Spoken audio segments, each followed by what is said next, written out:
Hello and welcome. Please take your seats as we will get started now. I would like to start by recognizing the great organizations that made this event possible. This debate is part of a 10-debate series that is put on around the country at campuses, generously funded by the Arthur N. Roop Foundation. The Arthur N. Roop Foundation is dedicated to achieving positive social change by shining the light of truth on critical and controversial issues. It pursues this mission through the support of scholarly studies, education, research, public debates like this one, and by the dissemination of results via a variety of media to all segments of the public. The event is also sponsored by the Intercollegiate Studies Institute, ISI. My name is Rachel Georgeson, and I'm a regional director for ISI. ISI is a nonprofit, nonpartisan education organization that seeks to steep college students in an appreciation of the Western tradition, an education they may not be receiving on campus. ISI acts as a forum, network, and community for students and faculty members on the right. When I meet with faculty members and students to tell them about ISI, I always mention 3 ways that students can get involved. Our conferences, which occur in the summer and throughout the academic year, are a truly one-of-a-kind experience. We bring together students and professors with a passion for learning to discuss perennial questions of political philosophy. All on-site expenses are covered and stipends are available to make the trip affordable. We have a conference coming up in April on the 24th through the 26th in Casper, Wyoming. The deadline to apply is today, so if you're interested in attending, please speak with me after this. Second, student membership is a relatively new program we started for students that are passionate about ISI and would like to have greater access to all of our resources. And you can check out the flyer on your seat for more information about that. Finally, if you would like to get involved in ISI locally, we have a local ISI society here at Berkeley. The ISI Berk Society meets bi-monthly to discuss a text of the Western tradition. It attends lectures and events in the Greater Bay Area and hosts events like this one that you're here at today. In just a moment, I'll invite up Nihal Singh, the president of the ISI Berk Society. Nihal has been working tirelessly the past few months in order to make this event possible. Not only will he be introducing tonight's debaters, he will also be serving as moderator. Please join me in thanking Nihal for all of his hard work and welcoming him to the stage.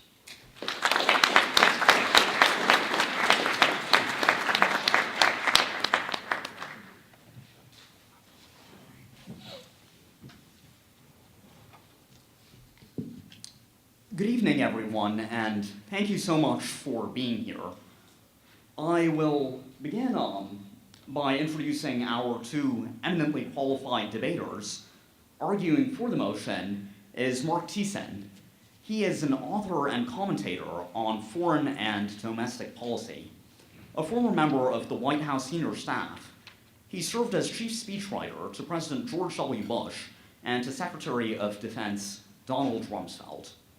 He authored New York Times bestseller, Courting Disaster, How the CIA Kept America Safe, the book How Barack Obama is Inviting the Next Attack, and co-authored Unintimidated, A Governor's Story and a Nation's Challenge with Wisconsin Governor Scott Walker. The Daily Telegraph named him one of the 100 most influential conservatives in America.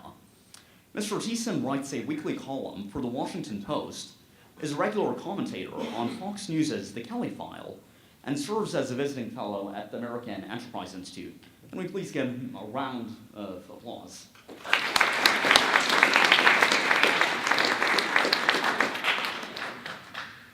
Arguing against the motion is Mark Danner. He is a writer, journalist, and professor who has written for 3 decades on foreign affairs and international conflict.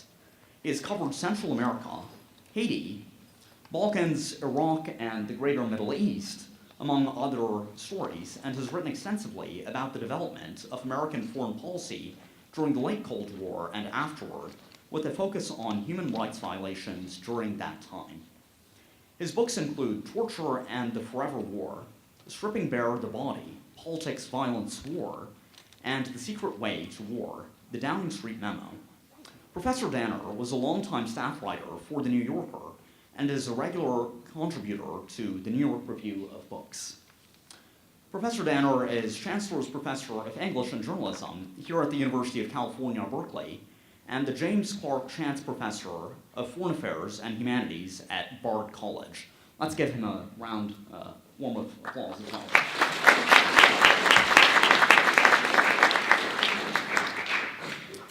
Of course, the motion for tonight's event is going to, I hope, prove both thought-provoking and capacious. There are a number of ways that the speakers can go with it, and really every word can be teased apart in quite a number of ways, so I'm sure this is going to be a very insightful event. The motion is as follows. Resolved. America should exercise its power and straighten out the Middle East.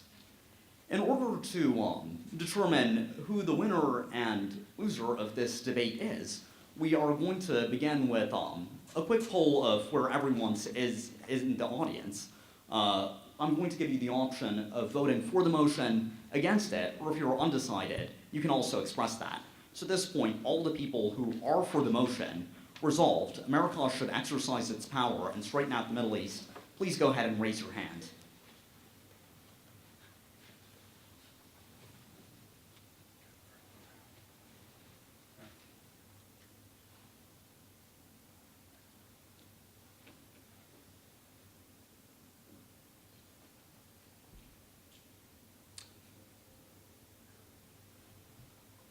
Thank you. Those of you against the motion, resolved, America should exercise its power and straighten out the Middle East, please raise your hands at this time.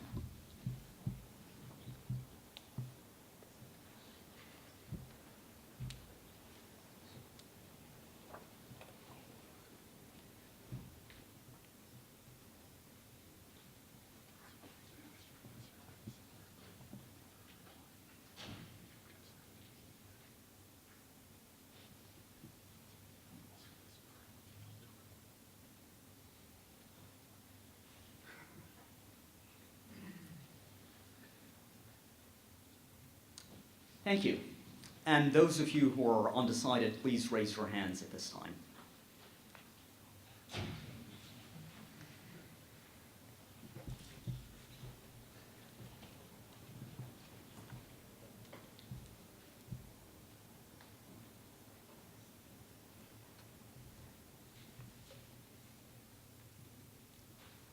The way that this is going to work is the side that is able to change the most votes in percentage point terms will be declared the winner.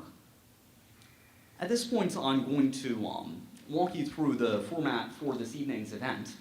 We're going to start with 10-minute opening statements by Mr. Thiessen, followed by Mr. Danner. After this, there will be 2 sets of 3-minute rebuttals. During the opening statements, I encourage you to write any questions that you have on the index cards that have been provided. Rachel will collect these, and these will serve as fodder for the rest of this evening's conversation. At this time, I'd like to introduce Mr. Danner. Or is yours? Mr. Thiessen, of course. And you can please go to the podium as well.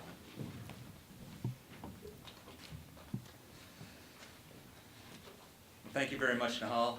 Appreciate the invitation to speak here tonight. I want to thank ISI for hosting us today, and also for the Berkeley Forum for hosting us today.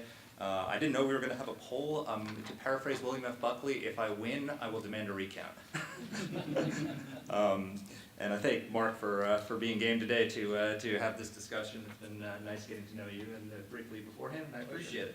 I want to talk to you today about why America is losing the battle against Islamic radicalism and why we need to use American power to turn that fight around. But before I do, I want to take you to another part of the world, the part of the world that actually Mark and I discovered we have a common love for, the country of Poland. Last summer, I took my 12-year-old son Max to Warsaw for the commemoration of the 70th anniversary of the Warsaw Uprising, which is when the Polish Home Army rose up and took back the Polish capital from the Nazi occupiers for 65 days. Many of the fighters were child insurgents. And my mother, his grandmother, was actually one of those child insurgents at an age when most children were going to school and playing dodgeball. She was dodging German sniper fire, running orders across the city. In that battle, 85% of the city was destroyed.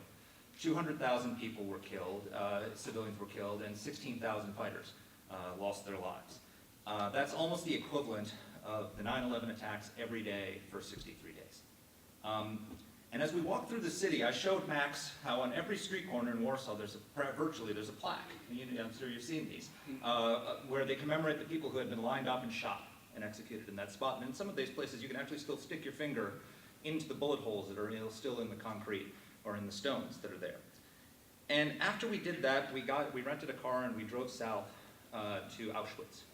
And I took him to see the camp where more than 1 million souls died. Max is named for St. Maximilian Kolbe, who was the Polish priest who offered his life for another prisoner.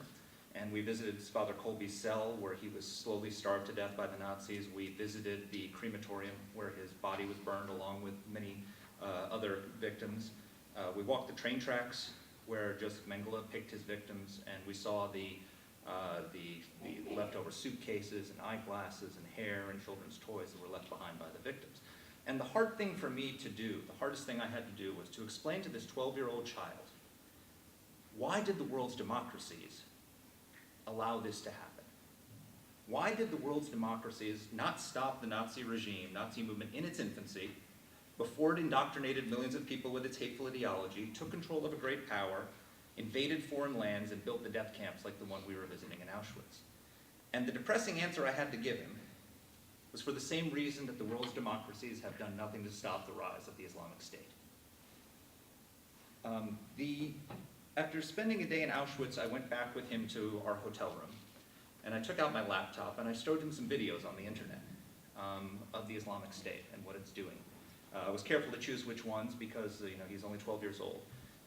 But I showed him a video of where the Islamic State, and unlike the Nazis who were actually embarrassed by their crimes and tried to destroy the evidence, the Islamic State puts these things up on Twitter and on video. They're very proud of them. And showed how they were took truckloads of hundreds of people, took them to a mass grave, shot them one by one, and pushed their bodies into a ditch. I showed him a video from Vice News about children being indoctrinated by the Islamic State, just like the Nazis had the Hitler Youth camps where they would teach German children that all non-Aryans were subhuman and worthy of extermination. The Islamic State teaches young Muslim children in the areas it controls that all non-Muslims are subhuman and should be exterminated. And we looked at one young boy who looks in the camera and he says, "In the name of God, my name is Dawood, I'm 14 years old, I'd like to join the Islamic State and kill with them because they fight the infidels and the apostates." Another one looked in the camera, "We promise you car bombs and explosives, I swear to God we will divide America in two." These were kids who were my son Max's age.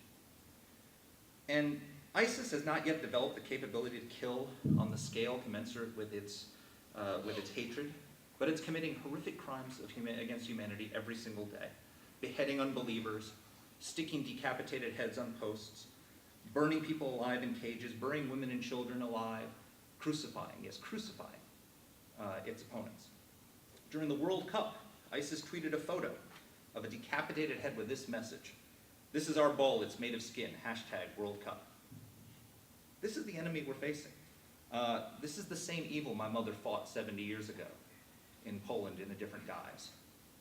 And today, some people would like to believe that the Islamic State's offensive in Iraq is, in the words of Neville Chamberlain, a quarrel in a faraway country between people of whom we know little.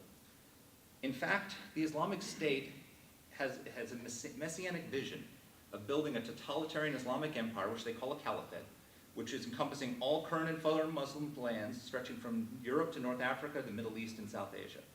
They may never see that vision fully realized, but they can wreak an awful lot of destruction in the process. And already we see the threat from the Islamic State spreading. In recent weeks, there have been horrific attacks in Tunisia and Yemen. They've beheaded Christians in Libya. They have established cells in Europe, and they're accumulating resource to carry out more attacks around the world. The RAND Corporation recently did a study, and they reported, and this is a quote, "Currently, the Islamic State brings in more than $1 million a day in revenue and is now the richest terrorist group on the planet. A conservative calculation suggests the Islamic State may generate $100 to $200 million this year." To put that in perspective, the 9/11 attacks cost $500,000 to Al-Qaeda. So this is a powerful state that is building up the resources by which to attack us here at home. And the worst part of it is This all could have been prevented. The rise of ISIS today is a direct result of decisions that were made in the White House in the last few years. When President Obama took office in 2009, he inherited a pacified Iraq where the terrorists had been defeated both militarily and ideologically. Militarily, thanks to the surge, Al-Qaeda in Iraq, which changed its name to the Islamic State during the surge, was driven from its strongholds. It had established an Anbar in other provinces. Its leader, Abu Musab al-Zarqawi, had been killed by U.S. Special Operations Forces. It controlled no territory. Ideologically, however, even more importantly, the terrorists had suffered a popular rejection. Iraq was supposed to be the place where the Islamic State came to rally the Sunni masses to drive America out, and instead what happened was the Sunni masses joined with America to drive the Islamic State out. So they were rejected by the very people they claimed to be the vanguard of. So this was both a military and ideological victory. President Obama took that inheritance and squandered it with three disastrous decisions. First, he withdrew all U.S. forces from Iraq. He took our boot off of the terrorists' necks and unplugged the intelligence and special operations network that was keeping them down. Second, he stood by and did nothing in Syria, a decision which Hillary Clinton has said created a vacuum that allowed the jihadists to fill. And they took that vacuum in Syria and turned it into a grand central station of jihad, where they attracted people from all over the world to come and join the Islamic State in its battle to retake the territory it had lost in Iraq.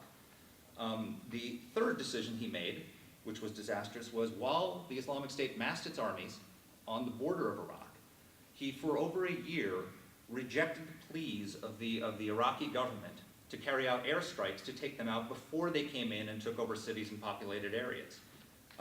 He stood by and did nothing while the terrorists overran the country. And had he done those requests, had he answered those requests when the Islamic State was still massing in the Iraqi desert, in the western desert, away from population centers, they would have never been able to take over Mosul and take over Tikrit and control all the territory they control today. Now, why did President Obama refuse to act? Well, one reason, I believe, is because it would have been an admission that his decision to withdraw from Iraq was a disaster, that in the absence of American forces, the terrorists had made a comeback. He was going to be the president who ended the war in Iraq, not the one who stayed there and kept American troops in there to keep the peace. So the president stuck his head in the sand and refused to take the Islamic State seriously. And we know this because in Mark's journal where he used to write, in the New Yorker, President Obama gave an interview where he said he dismissed them. This was in January 2014, while they were taking over the city of Fallujah. He called them JV terrorists, who we shouldn't really take very seriously, and he said that what they were doing was not a direct threat to us or something we have to wade into. That was a big mistake. The result was when President Obama took office, the terrorists had been driven from their strongholds, and now they control a territory the size of Great Britain. Iraq is turning today, because of these decisions, into what Afghanistan was in the 1990s, a safe haven from which terrorists can plan attacks on the United States. They've got unprecedented levels of power, millions of dollars, hundreds of millions of dollars, and their caliph, Abu Bakr al-Baghdadi, has recently warned that they are coming after us. In an audio recording, he said, and I quote, "Our last messages to the Americans, soon we will be in direct confrontation, and the sons of Islam have prepared for such a day, so watch, for we are with you watching." That's pretty clear. It's only a matter of time before they follow through on these threats. Even Obama's own Attorney General, Eric Holder, told ABC News the rise of the Islamic State is, quote, "more frightening than anything I think I've seen as Attorney General," adding, 9/11 was something that kind of came out of the blue. This is a situation we can see developing. Now, I never thought I'd say this, but I agree with Eric Holder. And that's, we need to take the words of our enemies seriously. Throughout our history, our enemies have repeatedly told us what they intend to do, only to have us ignore those clear warnings. In the early 1900s, an exiled lawyer in Europe published a pamphlet called What Is to Be Done, in which he laid out his plans to launch a communist revolution in Russia. The world ignored Lenin's words and paid a terrible price. The Soviet Union killed millions of people and put the world on the brink of thermonuclear war. In the 1920s, a failed Austrian painter published a book in which he explained his intention to build an Aryan superstate in Germany, take revenge on Europe, and eradicate the Jews. The world ignored his words and paid a terrible price. Mr. And in the your 10 minutes have elapsed. I'll finish one last point and then we'll go. In the 1990s, Osama bin Laden made his intentions clear in 2 fatwas declaring war against America and explaining his plans to launch a global jihad. We ignored his words and the result was 9/11. So now the leader of ISIS has made his intentions clear, just like Lenin and Hitler and bin Laden before him. The question is, do we listen to his words and take his words seriously, or do we ignore his words and pay a terrible price again?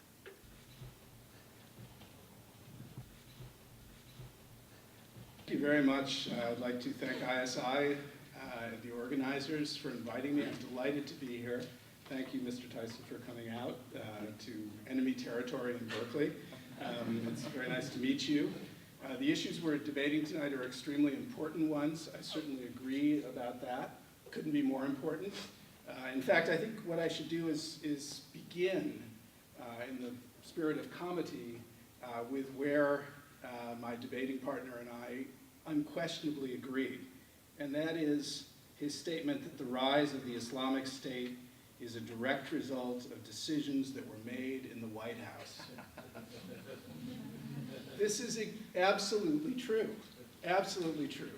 These decisions that were made in the White House in 2002 and 2003 to invade and occupy Iraq are what we see the result of today in the occupation of large parts of Iraq and large parts of Syria by a group that in fact American policy created. That is the Islamic State. There was no Islamic State before the American invasion and occupation. There was no fundamentalist movement in Iraq before the American occupation and invasion. In fact, it's a fascinating thing about our debate tonight. Our subject, resolve the United States should use its power and straighten out the Middle East. It's a fascinating thing that that subject could very well have been the subject in 2002, 2003, because this is precisely what people were telling us during the Bush administration in the wake of the attacks of September 11. I'm reminded that the definition of insanity is doing the same thing over and over again and expecting a different result. And what you're being asked to believe now is that American power, which was used to straighten out the Middle East in 2003 up until 2011, when American troops were withdrawn as a result of an agreement signed by, oh, that was President Bush. Good heavens, that doesn't fit into the narrative. Yeah. President Bush signed the agreement to withdraw American troops from Iraq. You didn't hear that a moment ago. But the situation that we're seeing in the Middle East right now is a situation of, should we call it, creative destabilization, which was a phrase going around neoconservative circles in 2002, 2003. Bust up the Middle East, solve this problem, drain the swamp. And the invasion of Iraq was supposed to accomplish this. So the United States sent 150,000 American troops, invaded Iraq, and in several weeks the United States was in Baghdad. And what happened afterwards? Well, that was the combat phase. That was enormously successful. It was only the war phase, that is after it, in which there were problems. I covered the Iraq War.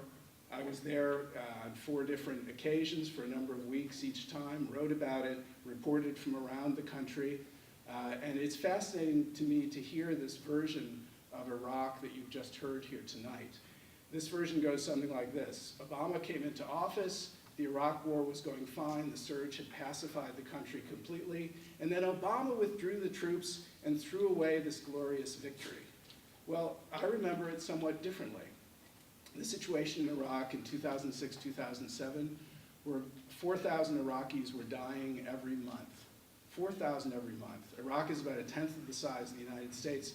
Imagine 40,000 Americans dying every month. It was a huge, enormous bloodbath. At that time, there were 140,000 American troops in the country. The surge added 28,000. And the surge did cut down on the level of killing. There's no question about it. But listen to the logic you've just heard. After President Bush withdrew all the troops, President Obama was supposed to keep in the country 10,000 troops. No one has ever talked about more than 10,000 having been left. The idea was to leave them in the country after the Americans departed.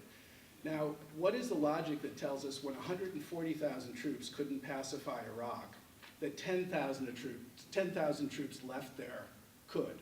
10,000 troops, if Obama had only left them in Iraq, would have prevented the rise of the Islamic State.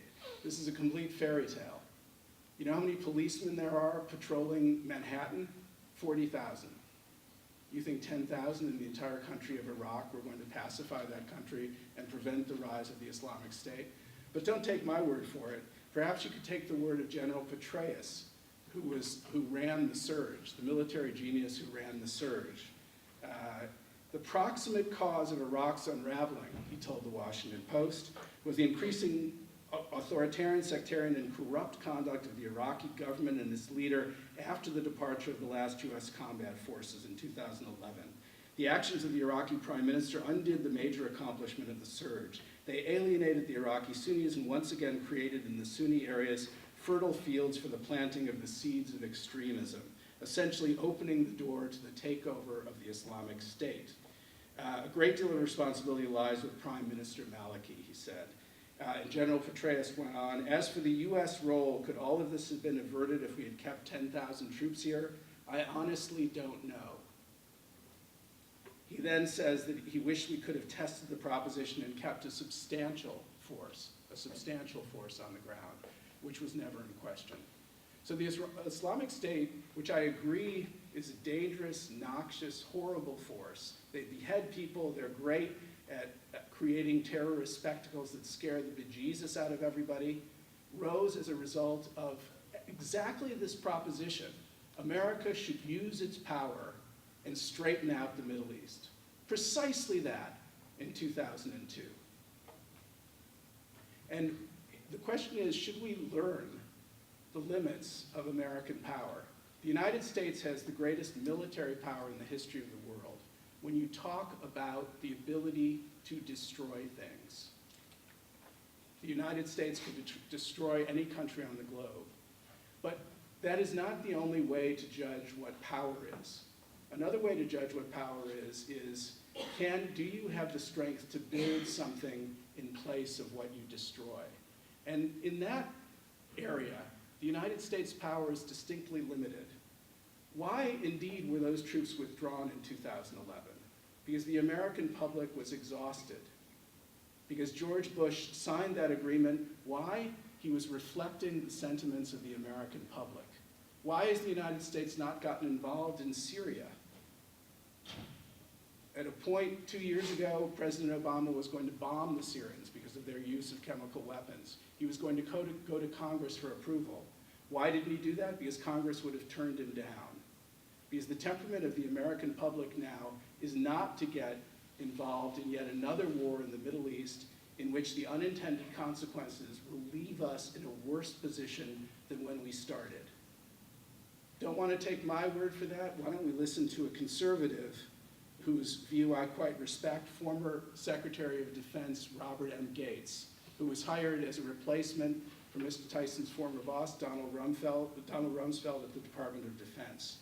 Robert Gates said, in my opinion, any future defense secretary who advises the president to again send a big American land army into Asia or into the Middle East or Africa should have his head examined, as General MacArthur so delicately put it.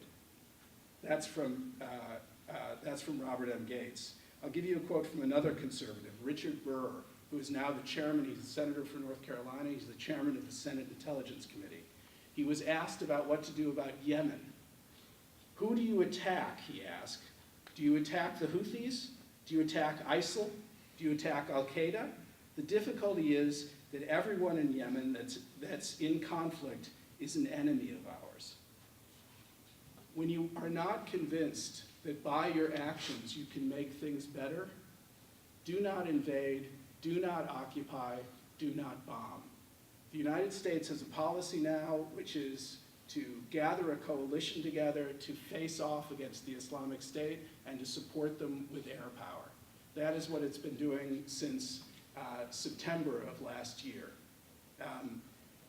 They have indeed halted the advance of the Islamic State in northern Iraq, and they are slowly pushing them back. I see I have 1 minute left.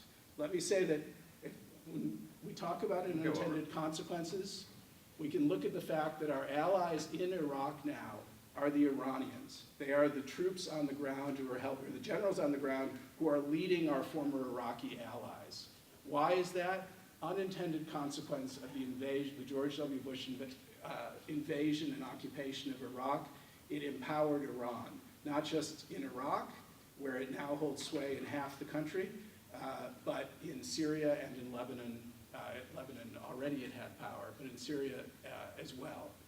So when we think about military power, we shouldn't just look at our arsenal. We shouldn't just look at our power to destroy. We should look at the fact that war always has vast unintended consequences.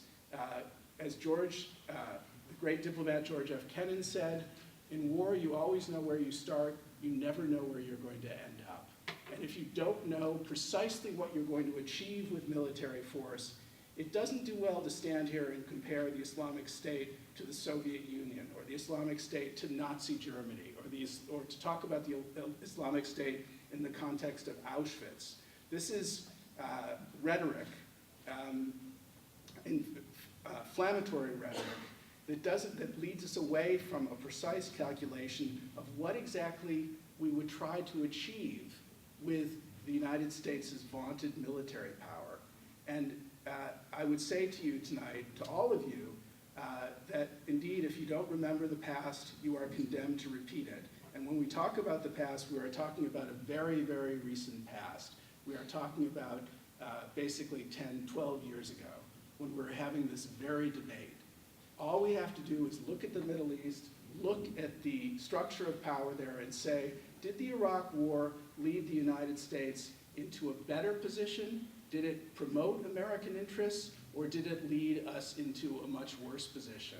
And I would say to you tonight that the answer to any dispassionate observer is absolutely clear. This was a catastrophic mistake, and we are being asked tonight to commit yet another one.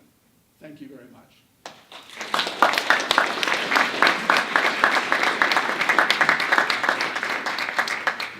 So much to work with, so little time.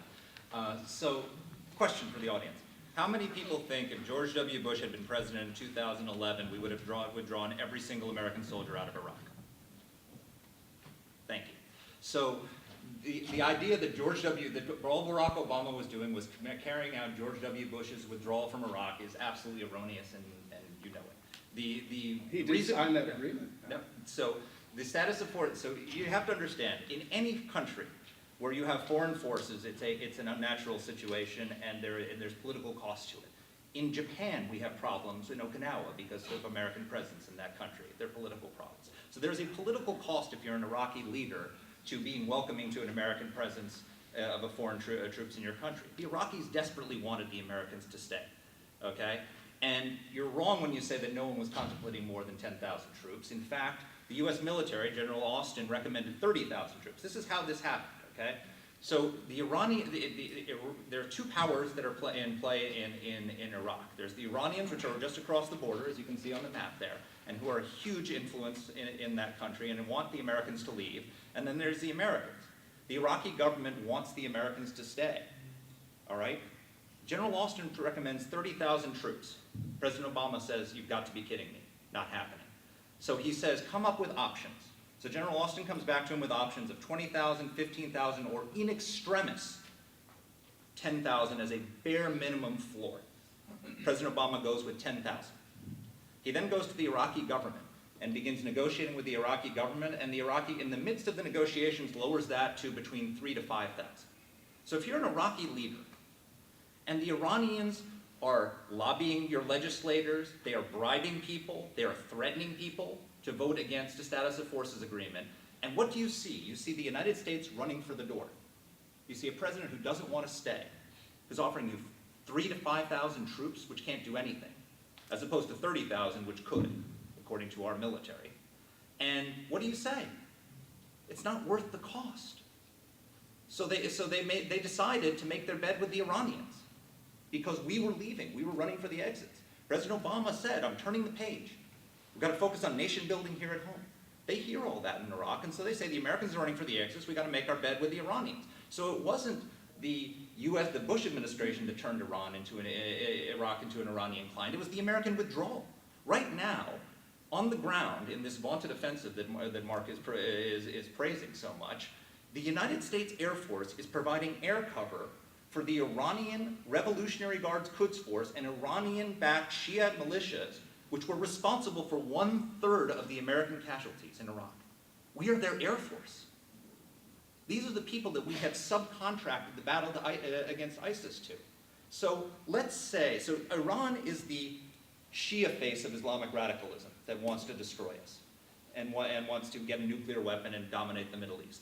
ISIS is the Sunni face. So let's say we help the Iranians win. Is that a victory? It is? To have the Iranians take over Iraq? Sorry, I have to interrupt you, but No, because no. I'm Iraqi. Okay. You said a lot of wrong information about Iraq because I have a paper Yes. from the Iraqi. There's going to be questions at the end. And Can you Please wait? we have audience participation during the question and Yes, answer. you'll have a chance to ask your questions. Don't I'm worry. not listening to information. Okay. Iraq is going to become an Iranian client state, and what you have now is Iran is on the march across the Middle East. You have Iran brags about being in control of 4 Arab capitals: Baghdad, Damascus, Sana'a. And so they are expanding their influence using waging jihad through proxies like Hamas, Hezbollah, and the Houthis in Yemen, and all the rest. Now, the other point that Mark made, which I think needs to be addressed, is he said that that ISIS is a creation of the Iraq War. You have to go back a little further than 2003 to if we really want to start going into history and laying blame. ISIS is an offshoot of Al Qaeda. Al Qaeda did not emerge from the Iraq War. It is. ISIS was Al Qaeda in Iraq. And so if you want to look at the responsibility for what happened, how Al Qaeda grew, look back, starting back into, and this is Republican and Democratic administration. 1983, the U.S. withdrawal from Beirut, which Osama bin Laden wrote, inspired him for the 9/11 attacks because it made him believe that if America got hit, that we would cut and run. Mr. Vanner, your rebuttal will begin now. Okay, thank you. You'll have 6 minutes. 6 minutes. We're condensing to 2, 3. Oh, you are? Okay. 6 Oh, yes, okay. 6 now. I wondered about that. Thank you.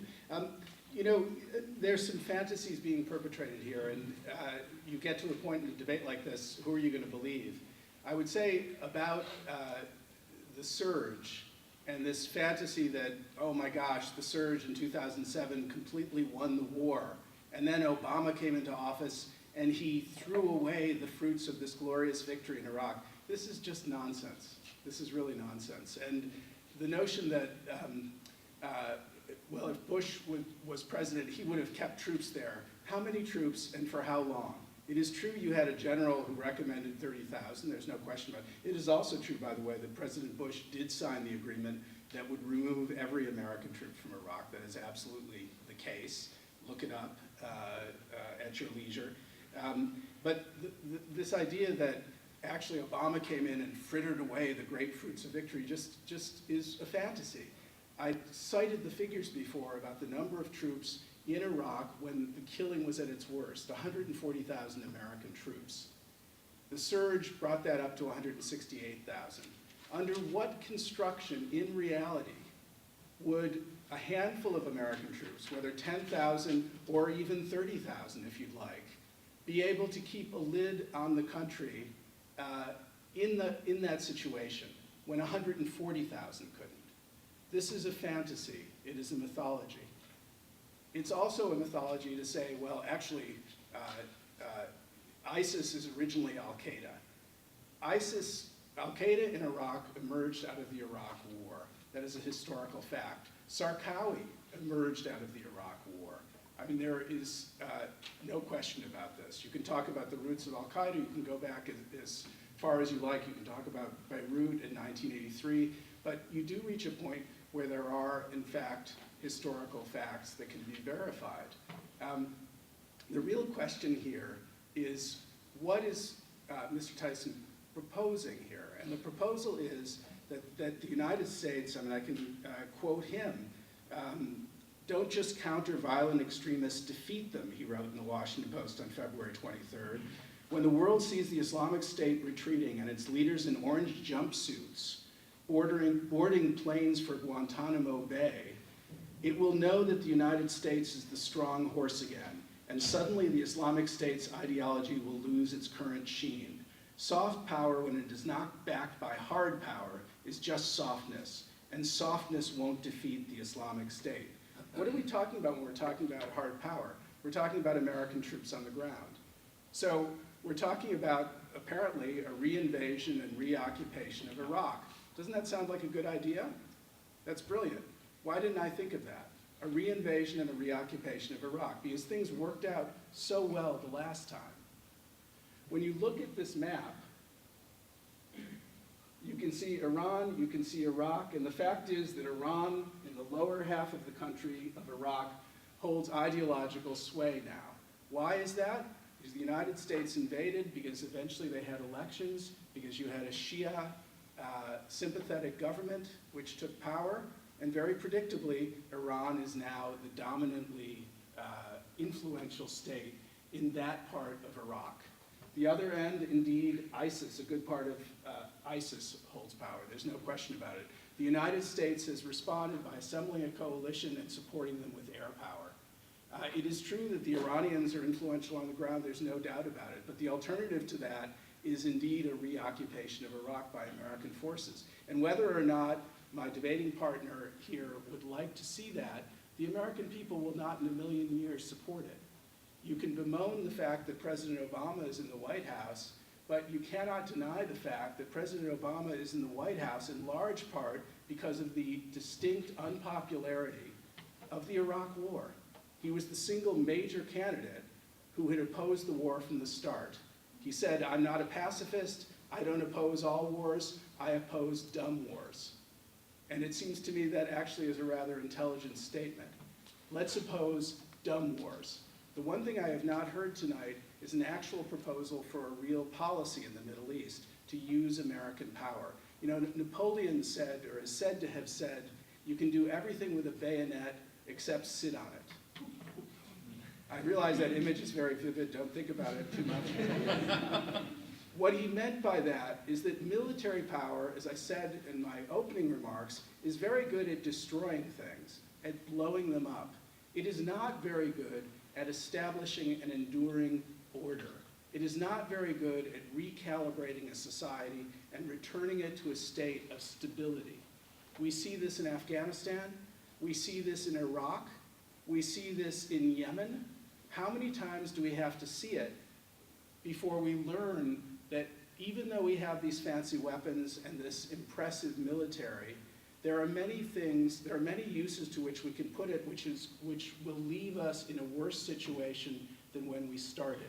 It is the great catastrophe of the post-9/11 world that the Bush administration invaded and occupied Iraq, because it not only left the Middle East in the state it is today, and I agree with Mr. Tyson that the state is perilous in many ways, it also gave a great revivifying thrust to Al-Qaeda and movements like it around the world.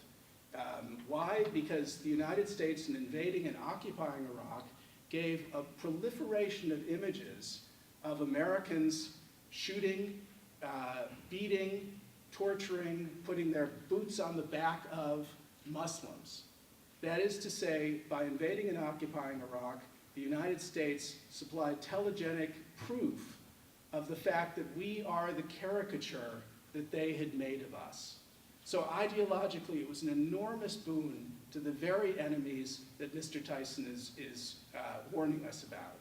And I would suggest that if we're going to have slogans here, not a bad slogan is the Hippocratic Oath. First, do no harm.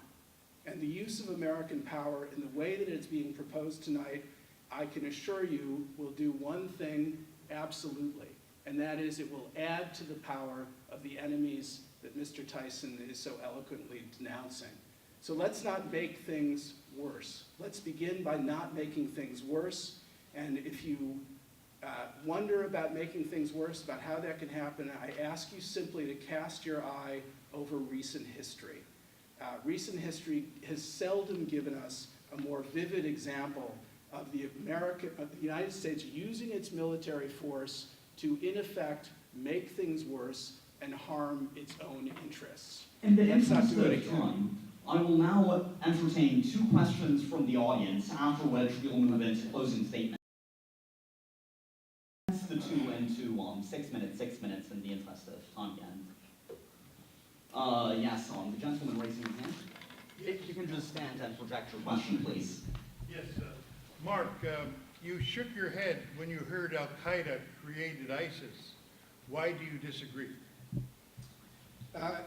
You know, Al-Qaeda in the land of the 2 rivers, Al-Qaeda in Mesopotamia, was the original group, in Iraq during the Iraq War. But Al-Qaeda in the land of the 2 rivers was not created by core Al-Qaeda. It was created by Abu Musab al-Zarqawi, a Jordanian, who eventually applied to Al-Qaeda to use the franchise name. I mean, not many people know it, but Al-Qaeda is like McDonald's. You have to actually apply to use their brand. And indeed, Abu Musab al-Zarqawi did in fact apply to use the brand name, and eventually it was called Al-Qaeda. But Al-Qaeda did not start. Core Al-Qaeda did not start the group known as Al-Qaeda in Mesopotamia. It was started separately. And this is not a controversial fact. This is just the history of it. So the idea that this came from Al-Qaeda is just wrong. It's just not right. That's, People have to respond to what what he Mark said. just said is absolutely wrong. Abu Musab al-Zarqawi was in Afghanistan with Al-Qaeda when we launched Operation Enduring Freedom. He traveled from Afghanistan to escape coalition forces to Iraq in 2002 with a dozen Al-Qaeda operatives, and was in Baghdad before the Iraq War began. So to say, and in fact, He wasn't in Baghdad. He was in Kurdistan. no, he was actually. in Baghdad, and actually we even presented the Iraqi government with information about his whereabouts and asked them to turn him over before the war, and they wouldn't do it. So the idea, and as for him being not a franchise owner, KSM wasn't a member of Al-Qaeda when he planned the 9/11 attacks. And the reason he told us when he was in our custody, was because he wanted to have, if he pledged bayat to Osama bin Laden, then if bin Laden canceled the operation, he would have had to obey. So being a formal member of Al-Qaeda is not necessarily the currency, unless you think that KSM wasn't a member of Al-Qaeda when he launched 9/11, then that's a false narrative. So the reason they call themselves Al-Qaeda in Iraq is because they were Al-Qaeda in Iraq, okay? How did Al-Qaeda grow? It wasn't because of American engagement in the Middle East, it was because of American disengagement. It was because during the 1990s, terrorists repeatedly attacked us with impunity. It started out with the 1993 World Trade Center bombing, then the 1996 Khobar Towers bombing, then the 1998 attacks against our embassies in East Africa, then the 2000 attack against the USS Cole, none of which America responded to. We did exactly what Mr. Danner is proposing we do in the face of ISIS, which is stay out. Leave them alone. That isn't what I proposed. I will now As recognize people one here more will question. have And heard. so the point is simply, and then is that when America lets dangers fester and doesn't do anything about them, the result is 9/11. The result comes back to haunt us here. Let me answer that. Everyone here who has ears to hear has heard that I didn't propose that the United States do nothing. The United States is supporting a coalition against ISIS using its air power. It's launching airstrikes every day. Everyone here, I think, heard that, even if Mr. Tyson didn't.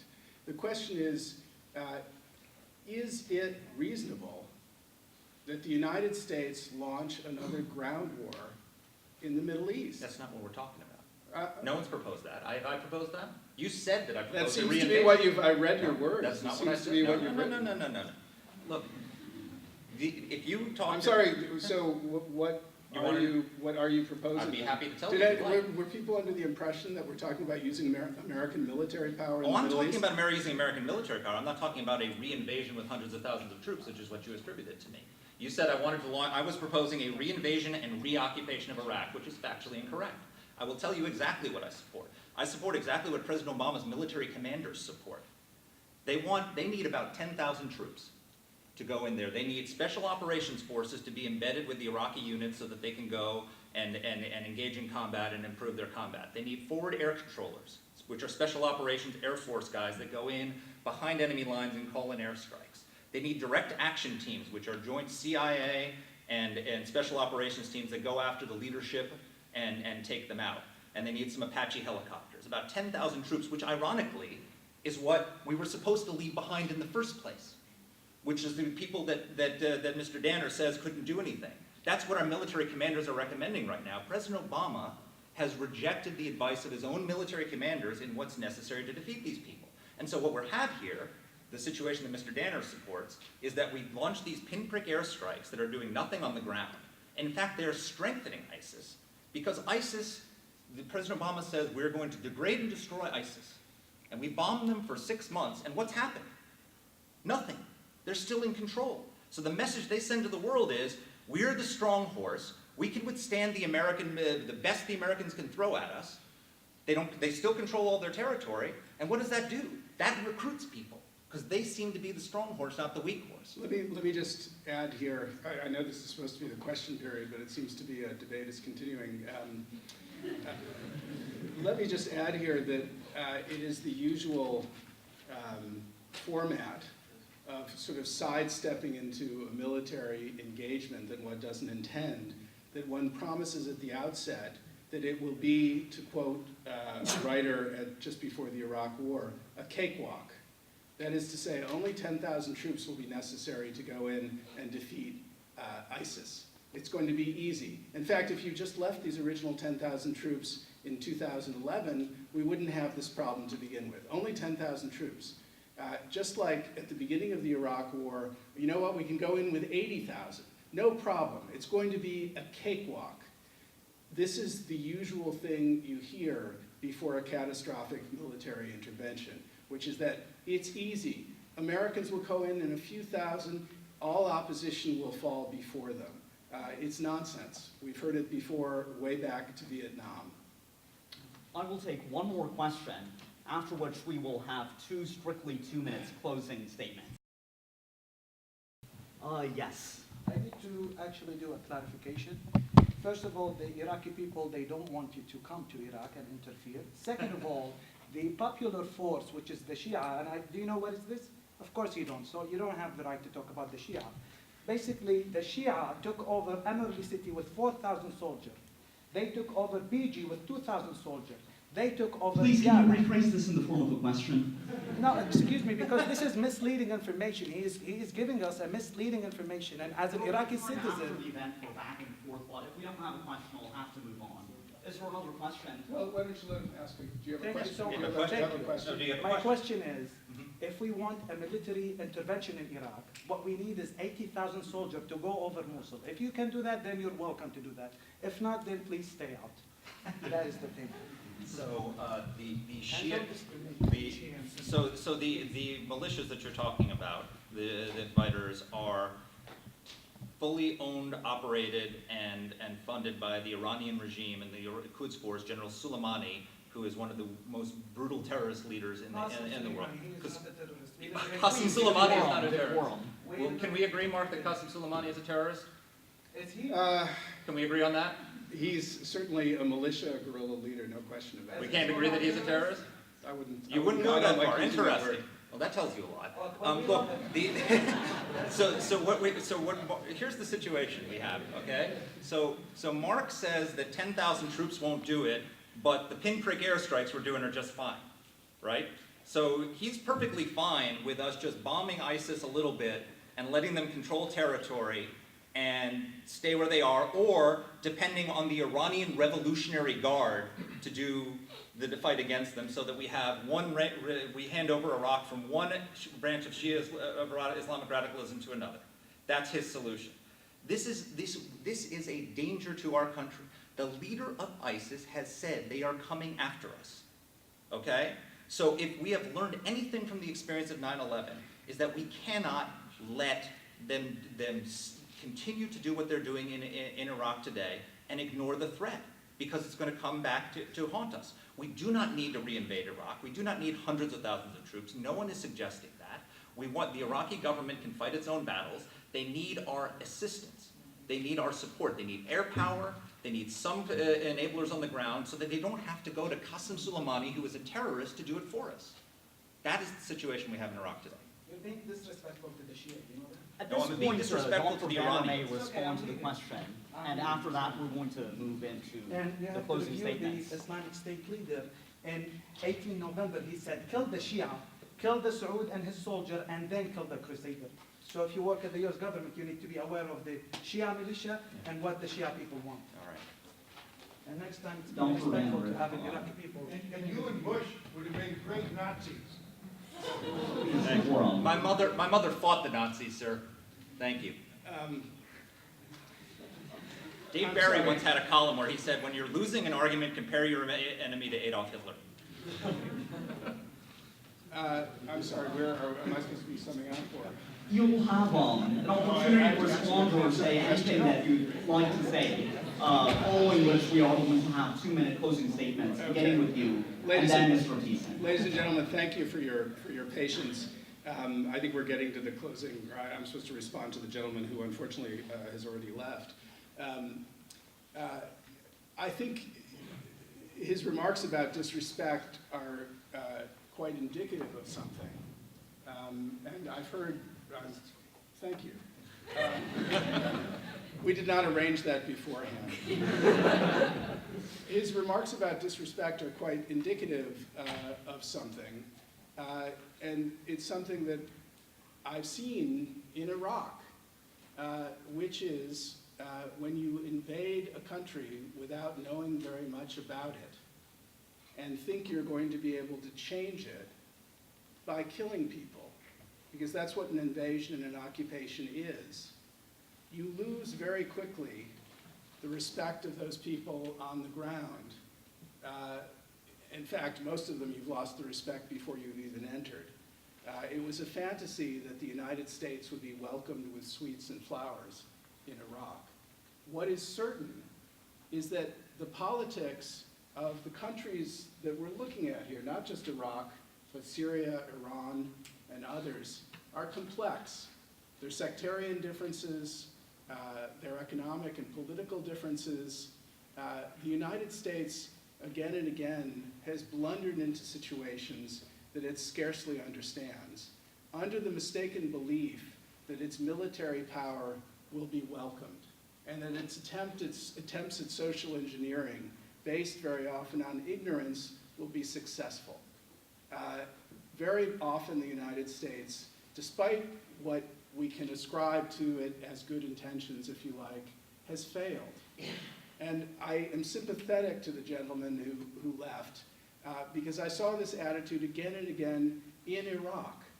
I remember somebody saying to me, Mr. Danner, the Americans have made their own enemies here. The Americans have created their own enemies here by how they've behaved, by what they've done, by the carelessness of their killing. So I go back to George F. Kennan's point that when it comes to a war, when it comes to unleashing ferocious violence, using modern industrial strength weapons, you know where you're starting. You never know where you're going to end up. Because the people who you're killing, whose families you are killing, end up having a vote. And their political recalcitrance, their unwillingness to do what you want in the end, outlasts the patience of the American public.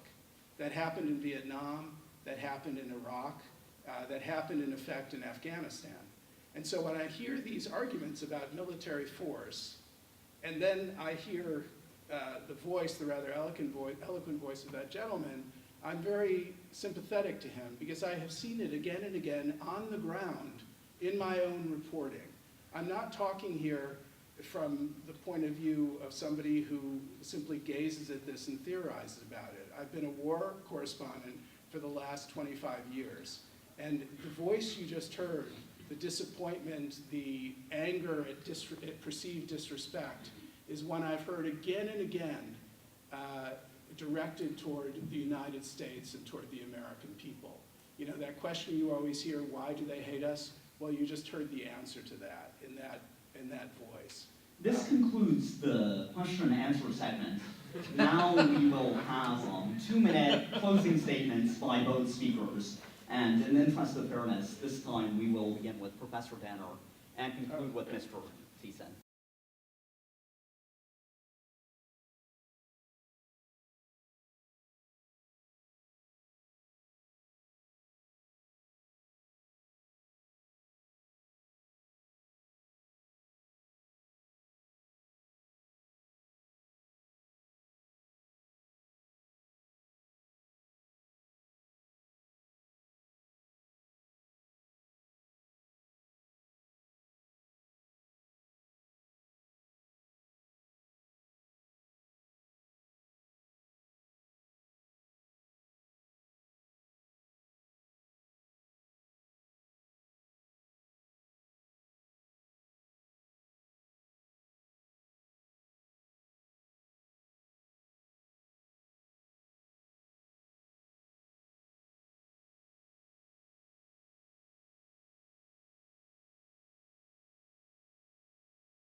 entertain an individual from the Berkeley Forum who is going to be recognizing both speakers with a small token of our appreciation. This is Matthew Freeman. Actually, Daniel Aarons, but I just wanted to... Matthew Freeman's one above me. He was not quite his level yet. But I just wanted to thank the two guests who came out today. We have posters, as is Berkeley Forum tradition, that we typically give to our speakers as a token of them coming out. So, Mr. Danner, thank you. Thanks very much. Long time.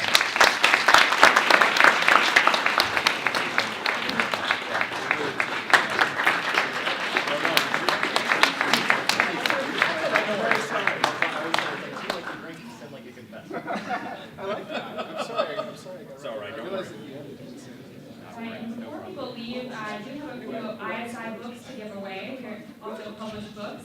If you look underneath your chair, we have 4 pieces of paper underneath chairs.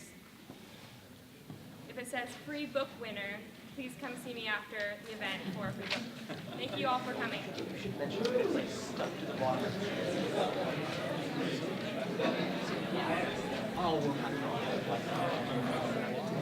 On Thursday, there is going to be a post-debate forum, and I hope that all of you will come to that. It's here at 6 to 7 p.m.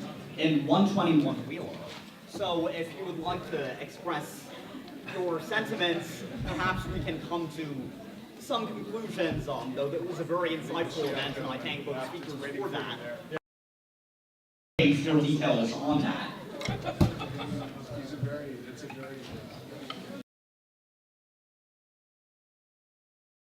This evening's debate.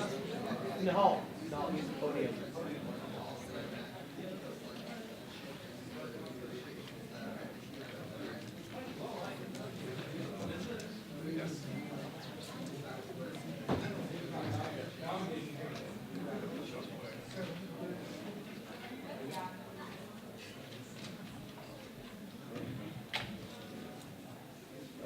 Prior to the debate, there were 19% of you who voted for the motion, 41% who voted against the motion, and 41% who were unsure.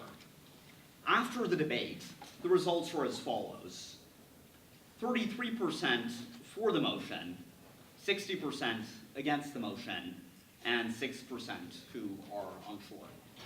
Thank you.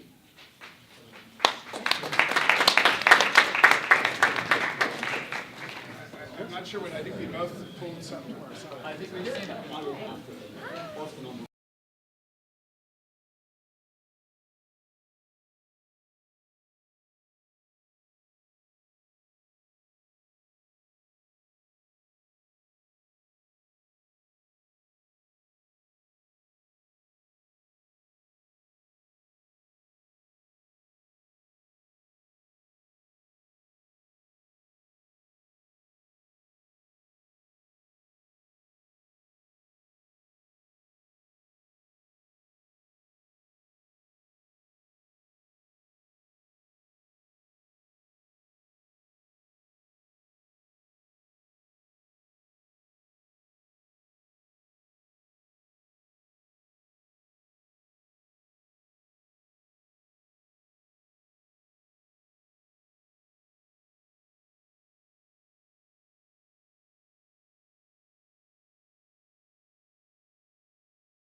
You're gonna like stack all the chairs away and you're gonna find a free one.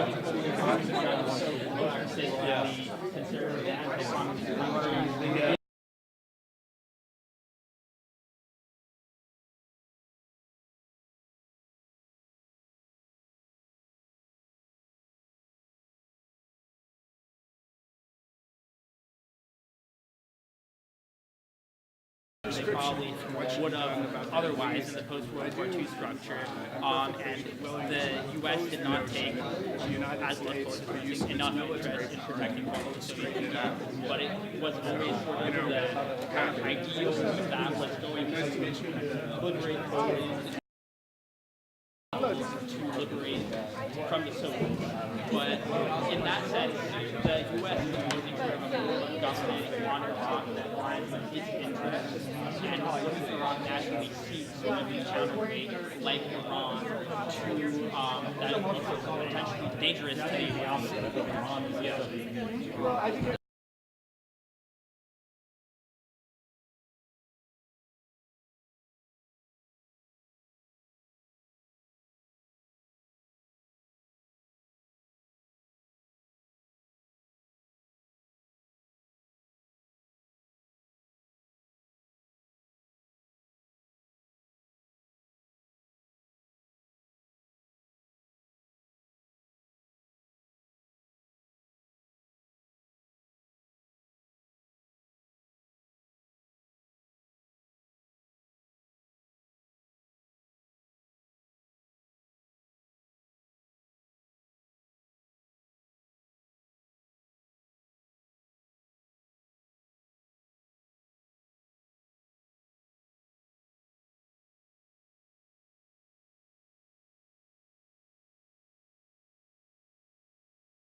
The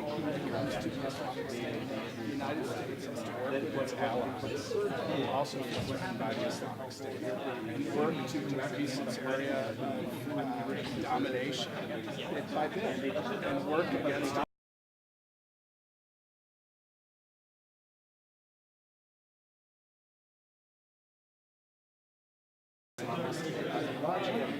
so I think eventually it's going to collapse and it's going to